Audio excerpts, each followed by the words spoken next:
Assalamualaikum warahmatullahi wabarakatuh. Salam sejahtera untuk kita semua. Perkenalkan, saya Nur Sauda Al-Arifah, STP MSc, dosen pada program studi agribisnis Fakultas Industri Halal Universitas Nahdlatul Ulama Yogyakarta. Video ini merupakan pernyataan diri unjuk kerja Tridharma Perguruan Tinggi atau PDD UKT PT pada bidang pengajaran yang disusun dalam rangka memenuhi persyaratan sertifikasi dosen tahun 2025. Pada kesempatan ini saya akan menyampaikan penjelasan mengenai mata kuliah manajemen strategi yang saya ampu di program studi agribisnis. Mata kuliah ini bersifat wajib dengan kode AGB 2206, diperuntukkan bagi mahasiswa semester 4 dengan beban belajar 3 SKS. Perkuliahan diselenggarakan sebanyak 16 kali pertemuan yang terdiri dari 14 kali tatap muka serta 1 kali ujian tengah semester atau UTS dan 1 kali ujian akhir semester atau UAS. Mata kuliah manajemen strategi dirancang untuk membekali mahasiswa dengan pemahaman menyeluruh mengenai proses perumusan, implementasi, dan evaluasi strategi dalam suatu organisasi guna mencapai keunggulan bersaing jangka panjang, terutama dalam sektor agribisnis. Mahasiswa akan mempelajari berbagai konsep strategis seperti perumusan visi, misi, dan tujuan, identifikasi isu strategis, serta pemilihan strategi pada level korporasi, bisnis, dan UMKM. Mata kuliah ini menekankan pentingnya kemampuan menganalisis lingkungan internal dan eksternal organisasi secara sistematis menggunakan pendekatan analisis SWOT atau Strength, Weaknesses, Opportunity, dan Threats, dan juga analisis PESTEL. Proses pembelajaran dirancang menggunakan pendekatan Problem Based Learning atau PBL melalui studi kasus nyata pada UMKM di bidang agribisnis. Mahasiswa akan bekerja dalam kelompok untuk mengidentifikasi permasalahan strategis, menganalisis kondisi aktual UMKM, menyusun matriks SWOT, dan merumuskan alternatif strategi berbasis analisis tersebut. Dengan pendekatan ini, mahasiswa tidak hanya memahami teori, tetapi juga terlatih dalam berpikir kritis, mengambil keputusan strategis berbasis data, serta menyusun solusi manajerial yang aplikatif dan adaptif terhadap dinamika lingkungan bisnis. Setelah memahami deskripsi umum mata kuliah, berikut saya sampaikan capaian pembelajaran lulusan atau CPL yang dibebankan pada mata kuliah manajemen strategi. Mata kuliah ini dirancang untuk mendukung 3 CPL dalam program studi agribisnis. CPL pertama, mahasiswa mampu menunjukkan sikap disiplin, tanggung jawab, kemandirian, serta mampu bekerja dalam menjalankan tugas di bidang keahliannya, sesuai dengan norma dan etika akademik serta menjunjung semangat kewirausahaan. CPL kedua, mahasiswa mampu menerapkan pemikiran yang logis, kritis, sistematis, dan inovatif dalam konteks pengembangan atau implementasi ilmu pengetahuan dan teknologi di bidang agribisnis. CPL 3, mahasiswa mampu menyelesaikan masalah dan merancang solusi inovatif dalam bisnis pertanian dan industri halal secara profesional dengan mengaplikasikan teori, konsep, dan teknologi yang relevan. Sebagai turunan dari CPL tersebut, capaian pembelajaran mata kuliah atau CPMK manajemen strategi mencakup 4 CPMK, yaitu CPMK pertama, mahasiswa mampu menjelaskan konsep dasar manajemen strategi, termasuk fungsi dan tahapan proses manajerial strategis di organisasi agribisnis.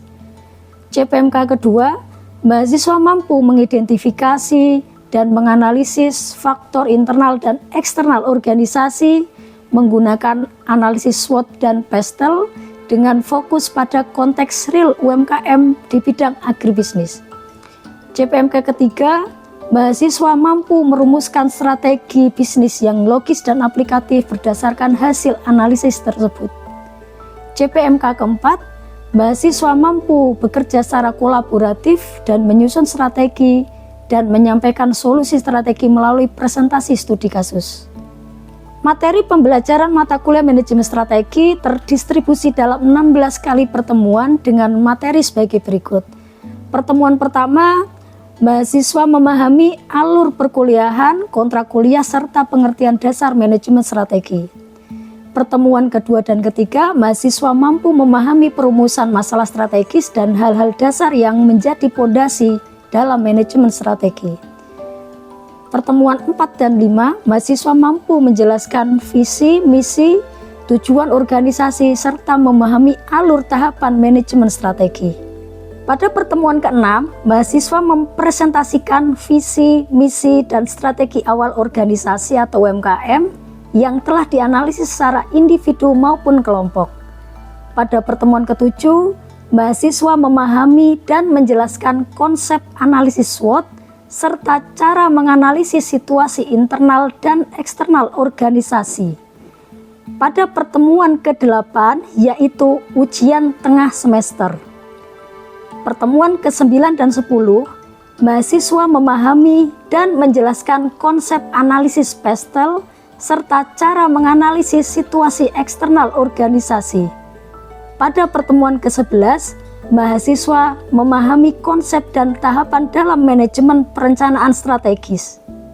Pertemuan ke-12, mahasiswa mampu dan menjelaskan analisis kebutuhan strategis dalam pengambilan keputusan bisnis. Pertemuan ke-13, mahasiswa memahami dan menjelaskan proses evaluasi dan pengendalian strategi dalam organisasi.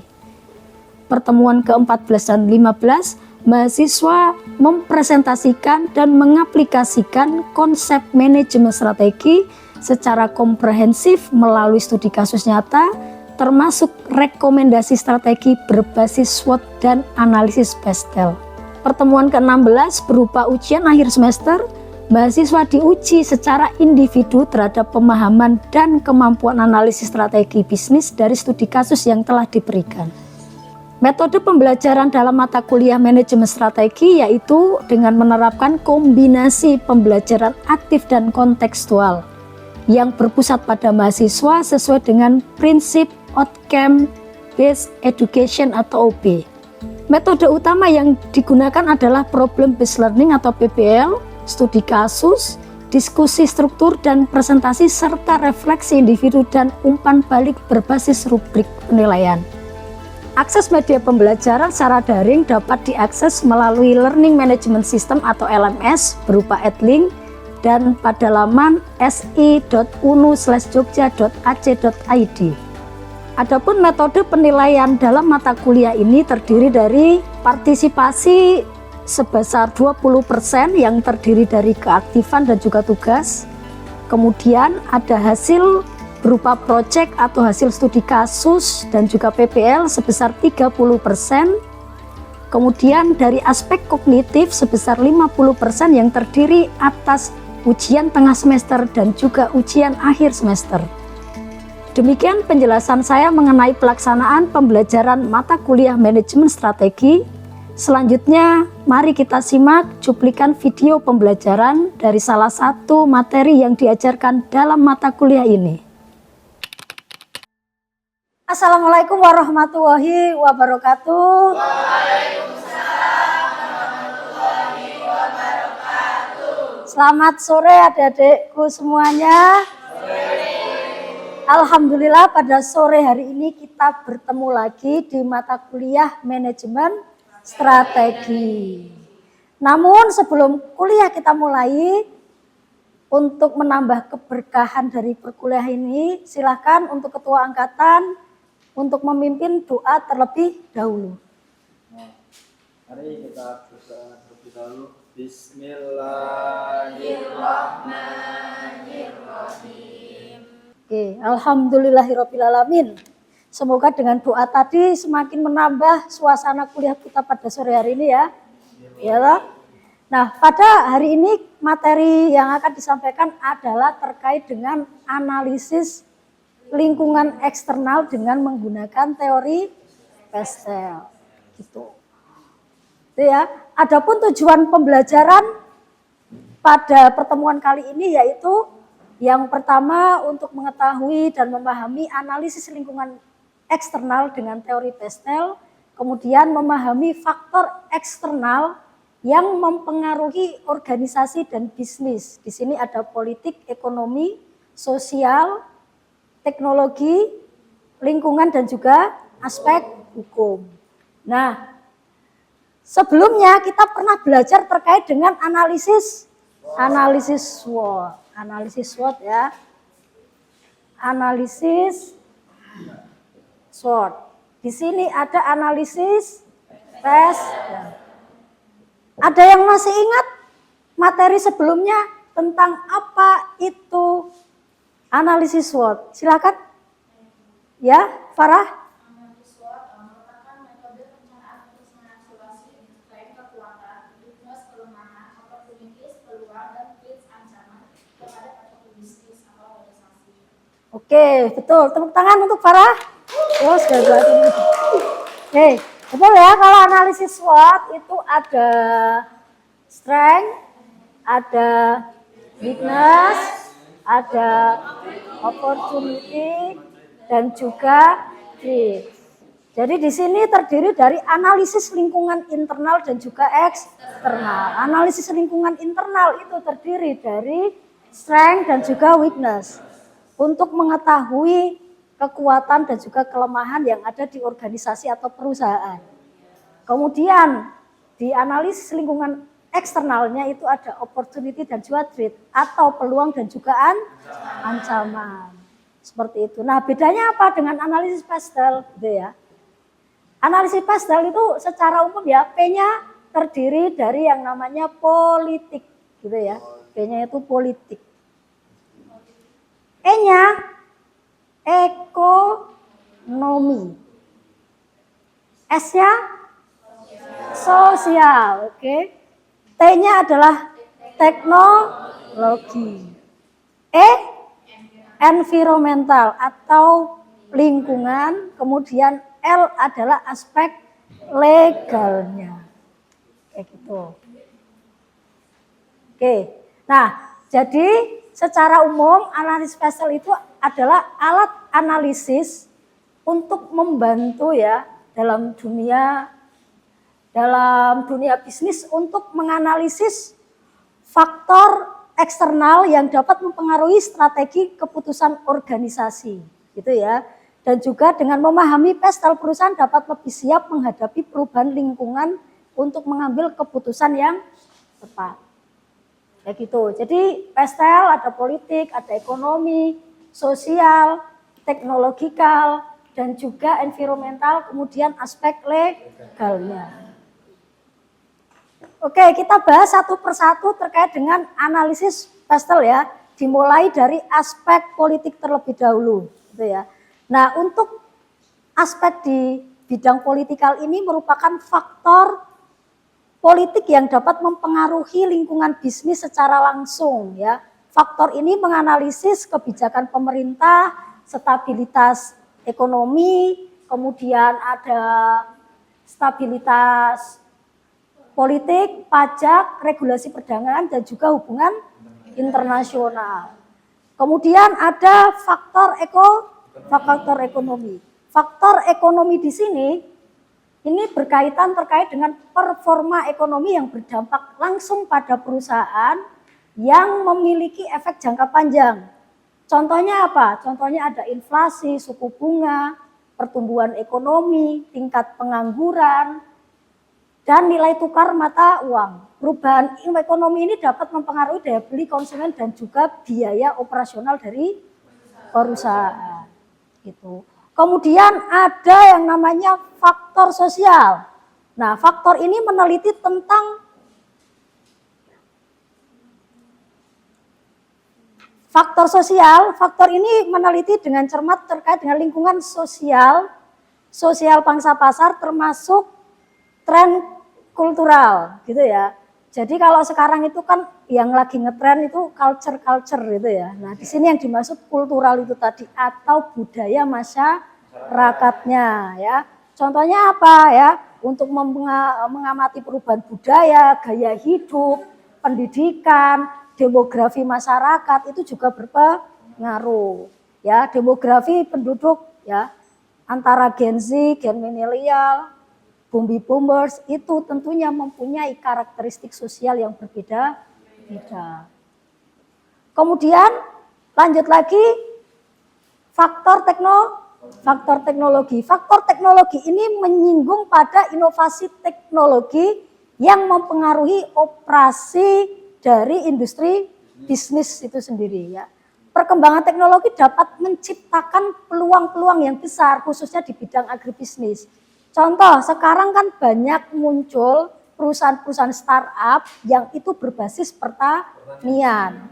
Ya, ada smart farming, kemudian ada pertanian modern dengan memanfaatkan IoT, memanfaatkan AI, ya. Kemudian ada otomatisasi gitu ya. Jadi ketika misalkan melakukan pemupukan nih di sebuah perusahaan sawit, sekarang tidak lagi melakukan pemupukan secara manual, tapi sudah menggunakan teknologi drone untuk melakukan pemupukan. Untuk mengetahui misalkan yang terserang hama di lokasi mana saja kayak gitu, itu juga sudah memanfaatkan teknologi tadi IoT dan lain sebagainya. Itu adalah bagian dari teknologi itu sendiri. Nah, kemudian selanjutnya adalah faktor environmental atau faktor lingkungan kayak gitu. Faktor lingkungan ini mencakup semua pengaruh yang dipicu oleh lingkungan sekitar. Contohnya apa? Perubahan iklim atau climate change kayak gitu ya. Kalau zaman dulu mungkin di Indonesia kan jelas ya, perubahan antara musim panas dan musim dingin ya kayak gitu. Tapi sekarang perubahan iklim itu berdampak besar terhadap sektor pertanian itu sendiri. Musimnya sekarang itu enggak jelas. Ya, apalagi sekarang di bulan Juni, tapi masih musim hujan ya. Kemarin ya bulan Mei juga seperti itu. Sampai muncul istilah yang namanya kemarau basah. Atau istilah bahasa bahasa Jawanya itu adalah udan salah mongso. Ya, hujan tapi yang tidak sesuai pada tempatnya. Sehingga dari BMKG menyebutkan kemarau basah. Padahal umumnya ini adalah termasuk sudah masuk musim kemarau. Nah, dampaknya apa? Dampaknya tentunya terhadap produktivitas dari pertanian itu sendiri. Produktivitas turun yang akhirnya menyebabkan harga-harga komoditas itu semakin naik. Kayak gitu ya. Itu. Kemudian selain itu adalah kondisi geografis ya. Kondisi geografis itu juga berpengaruh ya. Harga sayuran di Papua sama di Jawa kira-kira murah di mana? Di Jawa. Karena posisi kondisi geografis infrastruktur berpengaruh terhadap biaya transportasi. Kayak gitu. Oke, sebelum kita lanjut ya ke slide selanjutnya, ada pertanyaan? Silakan. Ya, Dewana. Apa dampak nilai tukar rupiah terhadap perekonomian? Dampak nilai tukar rupiah terhadap perekonomian. Nilai tukar rupiah.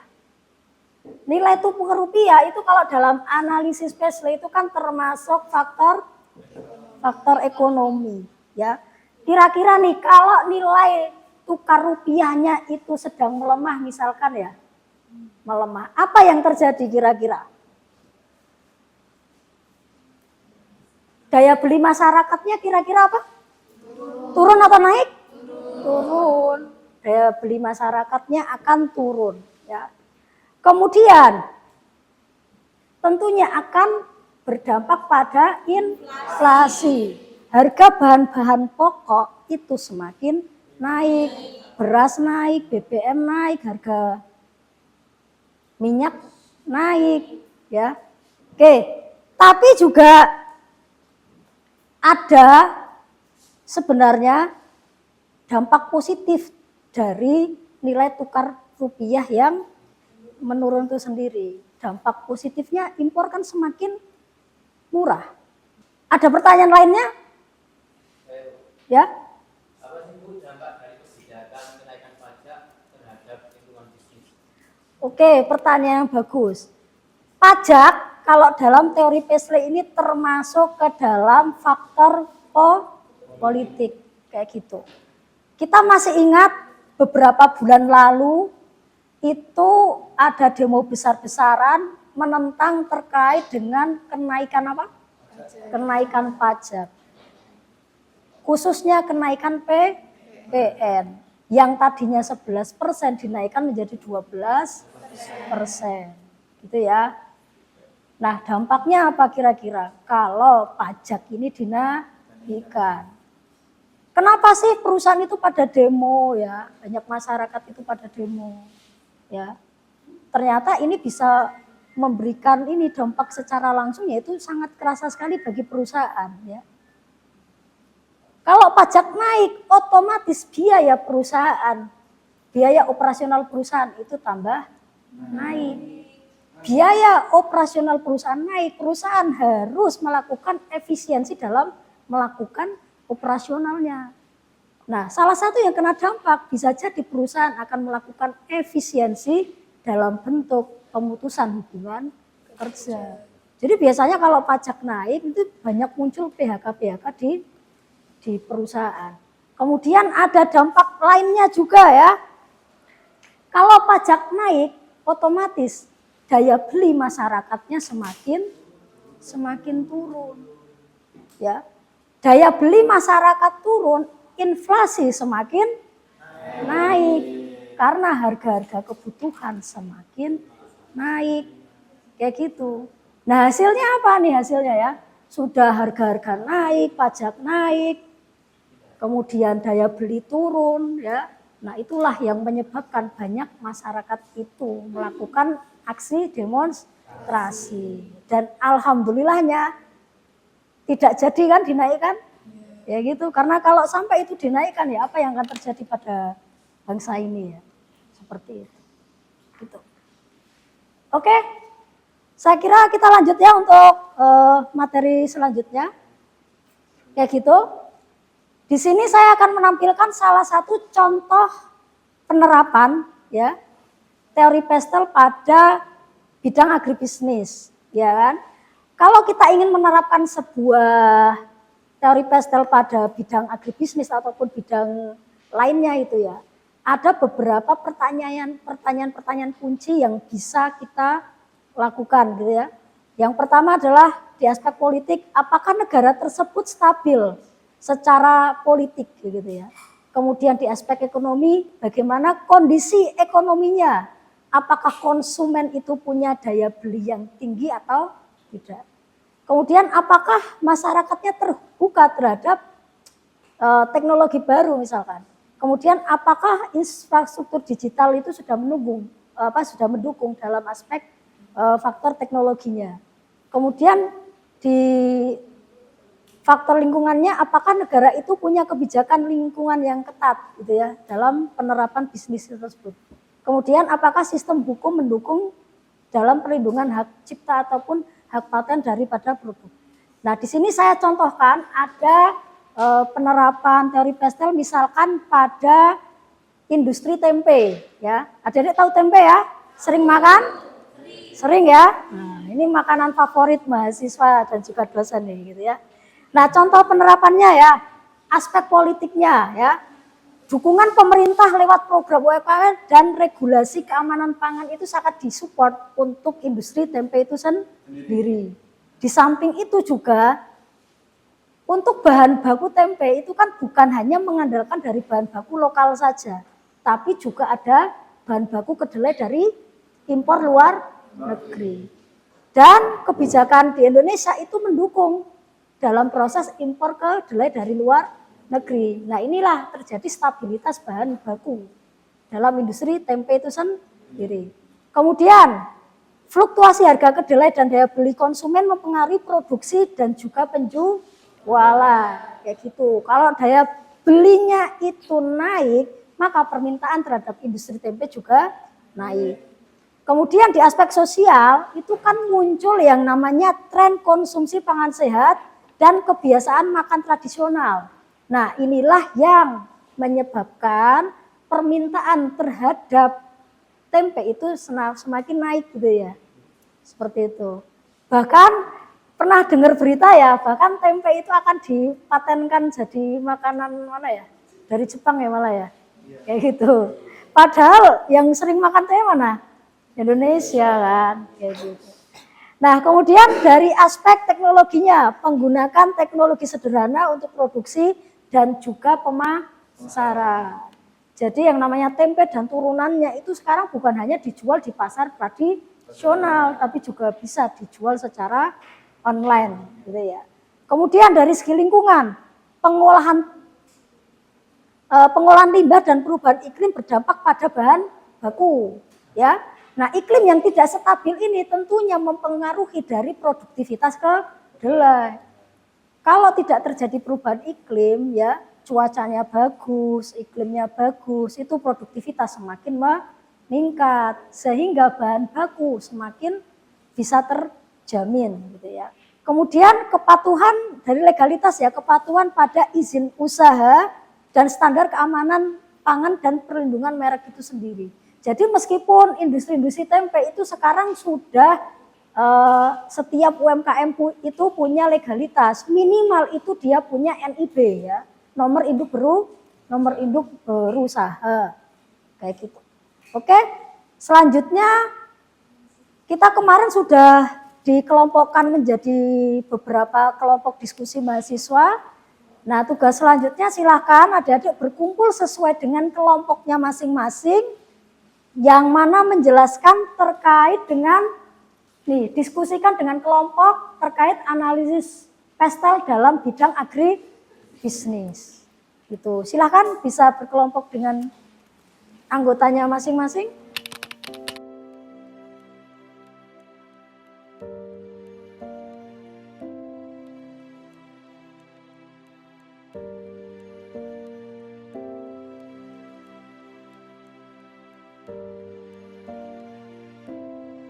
Oke, untuk sesi diskusi sudah selesai, selanjutnya kita beranjak ke sesi presentasi.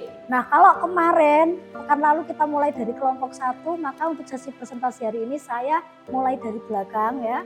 Saya persilakan untuk kelompok 6 untuk maju ke depan terlebih dahulu. Silakan.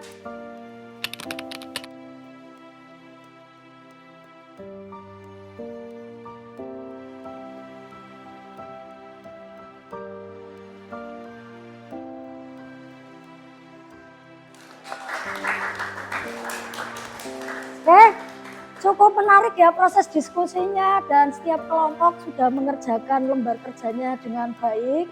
Pembahasan juga cukup komprehensif ya. Alhamdulillah tidak terasa sesi kelas sore pada hari ini sudah selesai. Semoga bisa bermanfaat ya untuk pembelajaran pada hari ini. Silakan adik-adik bisa buka di Siakat Unu ya. Kemudian sesi presentasi melalui barcode yang tersedia sebagai berikut. Saya persilakan untuk ketua kelas untuk memimpin doa sebelum diakhiri kelas pada hari ini.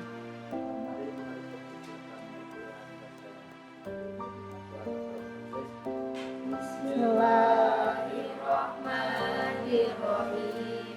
Oke, terima kasih atas kehadirannya pada sore hari ini. Saya akhiri, wallahul muwaffiq ila aqwamit thoriq. Wassalamualaikum warahmatullahi wabarakatuh.